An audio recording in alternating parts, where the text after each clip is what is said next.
Praise the lord. ప్రభునందు ప్రియమైన సహోదర సహోదరులందరికీ నా హృదయపూర్వక వందనములు తెలియజేస్తున్నాను. మీరందరూ బాగున్నారా? మీరందరూ బాగుండాలని నా అనుదిన ప్రార్థనను నేను జ్ఞాపకం చేసుకుంటా ఉన్నాను. మీ యొక్క ప్రార్థన విన్నపములను కామెంట్ రూపంలో తెలియజేయగలరు. మీ కొరకు నేను అనుదినం తప్పకుండా ప్రార్థిస్తూ ఉన్నాను. మరియు మీకు కనుక ఈరోజు దేవుని వాగ్దానం యొక్క చిన్న వాక్య సందేశము అనుదినం మిమ్మల్ని ఆత్మీయంగాను బలపరుస్తుండగా రీతిగా ఉన్నట్లయితే, మీకు ఆశీర్వాదకరంగా ఉన్నట్లయితే లైక్ చేయండి, షేర్ చేయండి, సబ్స్క్రైబ్ చేయండి. మీరు బలపరచబడిన రీతిగా మీ ఆత్మీయులు కూడా వీడియోని షేర్ చేయవలసిందిగా కోరుతున్నాను. మిమ్మల్ని మీ కుటుంబాన్ని దేవుడు దీవించునుగాక. ఆమేన్. ఈరోజు నీ కొరకు దేవుని వాగ్దానం కీర్తన గ్రంథము 92వ అధ్యాయము 12వ వచనం. నీతిమంతుడు ఖర్జూర వృక్షము వలె మూవవేదురు, లెబానోను మీది దేవదారు వృక్షము వలె వారు ఎదుగుదురు. ఆమేన్. ప్రియ సోదరి, ప్రియ సోదరుడా, మనం గమనించినట్లయితే ఖర్జూర వృక్షము ఒక ఎడారి మొక్క. అది ఎడారి ప్రాంతంలోను, నీటి యొక్క శాతము తక్కువగా ఉన్న ప్రదేశంలోనూ అది పెరుగుతూ ఉంటుంది. అయినప్పటికీ అది ఎంతో ఎత్తుగాను, దాని యొక్క నుంచి వచ్చే ఆ పళ్ళు ఎంతో రుచికరమైనవిగాను, ఎంతో ఎక్కువగా అది దాని యొక్క ఫలాన్ని ఇస్తూ ఉంటుంది.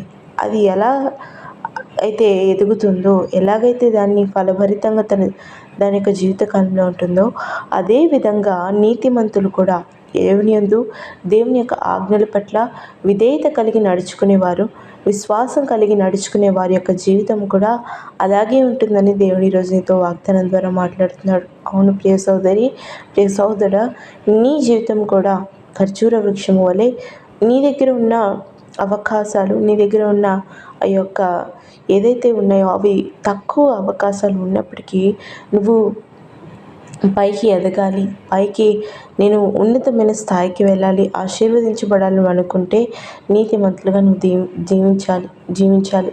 అదే రీతిగా నీతిమంతులు ఎలా అయితే విశ్వాసము కలిగి నమ్మకంగా దేవుని యొక్క దృష్టిలో వాళ్ళు నడుచుకుంటూ జీవిస్తూ ఉంటారో, అదే ఒక జీవితం కలిగి ఉన్నట్లయితే ఖర్జూర వృక్షము వలె మూవ వేస్తూ దేవదారు వృక్షం వలె నువ్వు ఎదుగుతావంట. అవును, ఉన్నతమైనగా నిటారుగా ఎవరిని పట్టించుకోకుండా మనము ఆ యొక్క చెట్లు మనం గమనించినట్లయితే దానికి ఏ విధమైన కొమ్మలు ఉండవు. అది నేరుగా ఎదిగిపోతూ నిటారుగా ఎంతో ఫలభరితంగా దాని ఫలను అందిస్తూ ఉంటుంది. ఈరోజు నువ్వు కూడా ఎటువంటి యొక్క శోధనలు, ఎటువంటి ఇతరితర వ్యవహారాలు లేకుండా దేవుని యొక్క దారిలో, దేవుని యొక్క బాటలో నువ్వు నేరుగా నువ్వు ఎదగాలి. ఆయన యొక్క బాటలోని, ఆయన ద్వారానే నువ్వు దీవించబడాలని నువ్వు ఆశపడితే నీతి కలిగిన జీవితం నీకు ఉండాలి. నీతిమంతులు అనగా మనము అనుకుంటూ ఉంటాము, మంచి చేస్తేనే, దాన ధర్మాలు చేస్తేనే వాళ్ళే నీతిమంతులని మనము ప్రకృతి సంబంధంగా అనుకుంటాం. కానీ దేవుని దృష్టిలో, బైబిల్ దృష్టిలో నీతిమంతులు ఎవరంటే తమని ఆ దేవుని ఆజ్ఞలకు విధేయత చూపుతూ దాని ప్రకారంగా నడుచుకుంటూ దేవుని మీద విశ్వాసం ఉంచి నడిచేవారు దేవుని దృష్టిలో నీతిమంతులని దేవుని వాక్యం సెలవిస్తుంది. ఈరోజు నువ్వు కూడా నీకు ఇటువంటి జీవితము, నీ జీవితంలో ఏ విధమైన ఇతరితర యొక్క శోధనలకు కానీ నువ్వు ఆకర్షితుడు కాకుండా నువ్వు ఖర్జూర వృక్షము వలె నువ్వు మూవ వేసి ఎదగాలంటే, దానిలాగా ఫలభరితంగా నీ జీవితంలో నువ్వు ఉండాలంటే నువ్వు నీతి కలిగిన జీవితము, దేవుని ఆజ్ఞకు విధేయత కలిగిన జీవితం నువ్వు జీవించాలి. ప్రియ సోదరి, ప్రియ సోదరా, ఈరోజు నీకు అటువంటి జీవితం ఉన్నదా?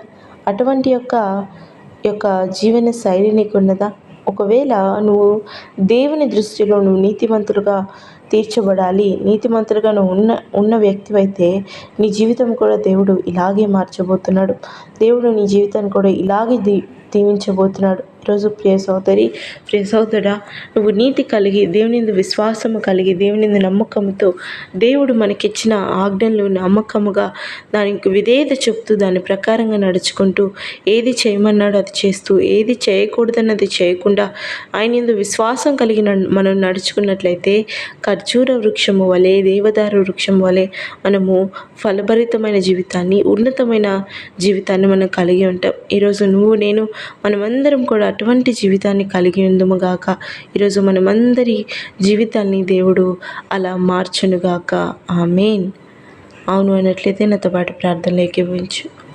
ప్రేమ కలిగిన తండ్రి, మహోన్నతురానికి వేలాది స్తోత్రం చెల్లించుకున్నాం.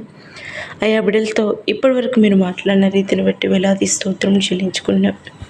అవునా తండ్రి, నీతిమంతులు ఖర్జూర వృక్షము వలె, దేవదారు వృక్షం వలె ఎదుగుతారు, మూవ వేస్తారని మీరు చెప్పిన గొప్ప వాగ్దానాన్ని బట్టి వేలాది స్తోత్రములు. మా జీవితంలో కూడా నీ దృష్టిలో మేము నీతిమంతులుగా నడుచుకుంటూ అయ్యా నీ ద్వారా దీవించబడే ఆ యొక్క గొప్ప వ్యక్తులుగా మమ్మల్ని, మా బిడ్డల జీవితాన్ని మేము మార్చమని కోరుచున్నాం. అయ్యా బిడ్డలు ఇంకా నీ దృష్టిలో నీతిమంతులు కాలేదేమో, నీ దృష్టిలో నీతి కలిగి నడుచుకోవట్లేదేమో, దయతో వాళ్ళని సరిచేసి దిద్దుబాటు చేసి నీ దృష్టిలో నీతిమంతులుగా మార్చి అయా ఖర్జూర వృక్షము వలె, దేవదారు వృక్షము వలె ఉన్నతమైనగా ఫలభరితంగా వాళ్ళ జీవితాన్ని మార్చమని, నామాన్ని మహిమపరచుకోమని యేసు నామమున ప్రార్థిస్తున్నాం నా తండ్రి. ఆమేన్.